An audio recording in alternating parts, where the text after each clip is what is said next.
ఆంధ్రప్రదేశ్ రాష్ట్రంలో ఈ భూ ప్రకంపనలు అనేవి చర్చనీయాంశంగా మారుతున్నాయి. ఈ మధ్య కాలంలో ఈ ఆంధ్రప్రదేశ్‌లో అనేక ప్రాంతాల్లో వరుసగా ప్రకంపనలనేవి రావడంతో ప్రజలు భయాందోళనకు చెందుతున్నారు. దేనికి సాంకేతికంగా ఈ భూకంపాలనేవి ప్రకంపనలనేవి ఎందుకొస్తున్నాయి అన్నది అర్థం కాని పరిస్థితి నెలకొంది. మళ్ళీ తాజాగా ఏదైతే మొన్న ఘటన మరొక ముందు మరలా ఈ ప్రకాశం జిల్లాకు సంబంధించి నిన్న ఈరోజు కూడా ఈ భూ ప్రకంపనలనేవి ఒక చర్చనీయాంశంగా మారిన పరిస్థితి మాత్రము నెలకొంది.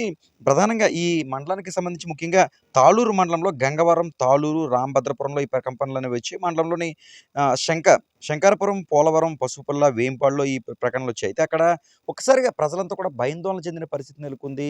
అక్కడి నుంచి నివాసాల నుంచి బయటికి పరుగులు తీసిన పరిస్థితి. 2 సెకండ్ల పాటు భూమి కంపించినట్టుగా తెలుస్తుంది. కొంతమంది భూమి కనిపించిన అనుభవం కూడా పొందారు. ఇది చిన్న భూకంపమే కాబట్టి ఆందోళన అక్కర్లేదంటున్నారు. అయితే ఎందుకు ఇది వచ్చింది అన్నది తేలాల్సుంది. గత ఏదైతే 10 రోజులకు ముందే ఈ భూ ప్రకంపనలనేవి తెలంగాణ రాష్ట్రంలో కావచ్చు, ఆంధ్రప్రదేశ్ కావచ్చు, ముఖ్యంగా తూర్పుగోదావరి జిల్లా రాజమహేంద్రవరంలో కూడా ఈ భూ ప్రకంపనలనేవి ఒక 10 రోజుల ముందు దాదాపు 10-15 రోజుల ముందు వచ్చిన పరిస్థితి నెలకొంది. ఆంధ్రప్రదేశ్ రాష్ట్రంలో అంటే ఒక పెద్ద భూకంపం ఎక్కువగా స్కేల్ నమోదైన తర్వాత మరలా చిన్న భూకంపం అనేది వస్తుంది అని ఒక అంచనా అయితే వేస్తున్నారు. ఆ క్రమంలోనే మరలా ఇక్కడ ఈ ప్రకాశం జిల్లా, ఉమ్మడి ప్రకాశం జిల్లాకి సంబంధించి ఏదైతే గ్రామాలు ఉన్నాయో, ఆ గ్రామంలో ప్రకంపనలు రావడం, భూమికి దాదాపుగా కొంతమంది ప్రత్యక్షంగా భూకంపాన్ని చూసినట్లుగా అంటే ఖచ్చితంగా ఏదైతే ఒక కూర్చుని ఉండొచ్చు, లేదా నిలబడి ఉండొచ్చు. ఆ టైంలో ప్రకంపనలు వచ్చినప్పుడు ఖచ్చితంగా తేడా అనేది పూర్తి స్థాయిలో తెలుస్తుంది. దీంతో ఏం జరుగుతుందో అర్థం కాక నివాసాల్లో ఉన్న సామాగ్రి కావచ్చు, వస్తువులు కావచ్చు కాస్త ఉరుగుతాయి. కొన్ని కింద పడిపోతున్న పరిస్థితులు కూడా నెలకొంటాయి. అటువంటి తరుణంలో అక్కడి నుంచి పరుగులు తీసిన పరిస్థితి కూడా నెలకొన్నాయి. తాజాగా అదే పరిస్థితి ప్రకాశం జిల్లాకి సంబంధించి ఏదైతే ఈ గ్రామాలున్నాయో, ఆ గ్రామాల్లో ప్రజలంతా కూడా భయాందోళనతో బయటికి ముఖ్యంగా మండ్లమూరు, తాళూరు మండలంలో ఈ తాళూరు మండలంలో గంగవరం, తాళూరు, రామభద్రపురం ఇలాంటి పరిస్థితి మాత్రం నెలకొంది. అయితే భూపలకాలే కారణమా ఏపీలో తీర ప్రాంతం ఎప్పుడు భూ ప్రకంపనలు వచ్చేందుకు అనుకూలంగా ఉంటుంది. ముఖ్యంగా ప్రకాశం జిల్లా దగ్గర సముద్రం మరింత ముందుకు చొచ్చుకుని వచ్చింది. అలాంటి ప్రాంతంలో భూమి లోపల పలకాల మధ్య కదలికలు కూడా ఎక్కువగా ఉంటాయి. అందువల్ల భూకంపం వచ్చే ప్రమాదం కూడా ఉంటుందని ఒక నిపుణులు అంచనా వేస్తున్నారు. కానీ ఇప్పుడు వచ్చిన భూకంపం చాలా చిన్నది. దీన్ని ఇంకా నేషనల్ ఇంటర్ ఫర్ సిస్మాలజీ గుర్తించలేదు. అంటే ఇది చాలా చిన్న భూకంపమే చెప్పాలంటే. దీన్ని ప్రకంపనలు అంటే సరిపోతుంది. తీవ్రత ఎంత, కేంద్రం ఎక్కడ ఉంది అనేది అధికారులు ఇంకా చెప్పలేదు.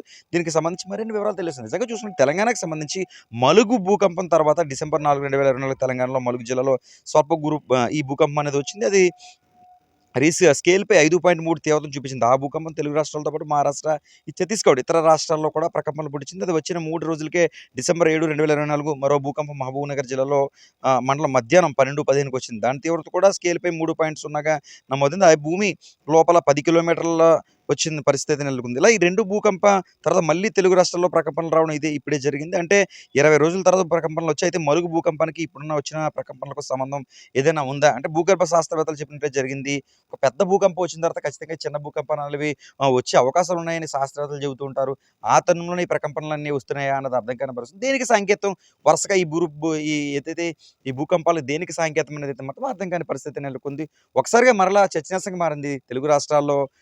ఈ ఏదైతే ప్రకాశం జిల్లాకు సంబంధించి దాదాపు గ్రామాల్లో ఈ భూ భూ భూకంపాలు అంటే ప్రకంపనలు రావడంతో నివాసాల్లో ఉన్నవారంతా కూడా బయటకు తీసిన పరిస్థితి నెలకొంది. ద్విచక్ర వాహనంపై కూర్చొని బండి నడిపే క్రమంలో కూడా ఒక్కసారిగా వాళ్ళు స్టార్ట్ చేయకముందు ఆ బండి ఊగిన పరిస్థితులు కూడా నెలకొనడం మనకి సమాచారం అందింది. కొన్ని నివాసాల్లో సామాగ్రి కూడా అంటే మనం కూర్చున్న టైంలో సామాగ్రి అంతా మన మీద పడినట్టు, లేదంటే మనం ఒరిగినట్టు ఒక్కసారిగా అంటే మనకి కూర్చున్నప్పుడు మన తల తిరిగితే ఎలా ఉంటాం, ఆ టైప్ షేకులు కూడా అవుతూ ఉంటాయి. ఇది కాబట్టి అసలు నివాసాలే కదులుతున్న తరుణంలో ఏం జరుగుతుందో అర్థం కాని పరిస్థితిలో ప్రజలంతా కూడా బయటకొచ్చేసి పరుగులు తీస్తున్న పరిస్థితులైతే మాత్రం నెలకొన్నాయి. ఏదేమైనా ఈ మధ్య కాలంలో ఈ వరుస ఈ భూకంపాలనేవి తెలుగు రాష్ట్రాల్లో చర్చనీయాంశంగా మారింది. ప్రస్తుతం అయితే మాత్రం దీనికి అధికార ప్రకటన అంటే ఈ ప్రకాశం జిల్లాకు సంబంధించి అధికార యంత్రాంగం అయితే మాత్రం దీని స్కేల్‌కి సంబంధించి కానీ, దీని విషయాలన్నీ కూడా అధికారికంగా ప్రకటన చేయాల్సి ఉంది. తాజాగా పరిస్థితి ఈ విధంగా ఉన్నాయి. అంటే ఒక ఆంధ్రప్రదేశ్ రాష్ట్రమే కాకుండా ఛత్తీస్‌గఢ్ ప్రాంతాల్లో కూడా గత నెల రోజుల కిందట ఇలాంటి పరిస్థితి మాత్రం వరుసగా అంటే పెద్ద భూకంపనలు వచ్చిన తర్వాత ఈ రెండో భూకంపనలనేవి ఈ చిన్నవి వస్తూ ఉంటాయని శాస్త్రవేత్తలు ఏదైతే చెప్పారో అదే విధంగా కొనసాగుతున్న పరిస్థితి నెలకొంది.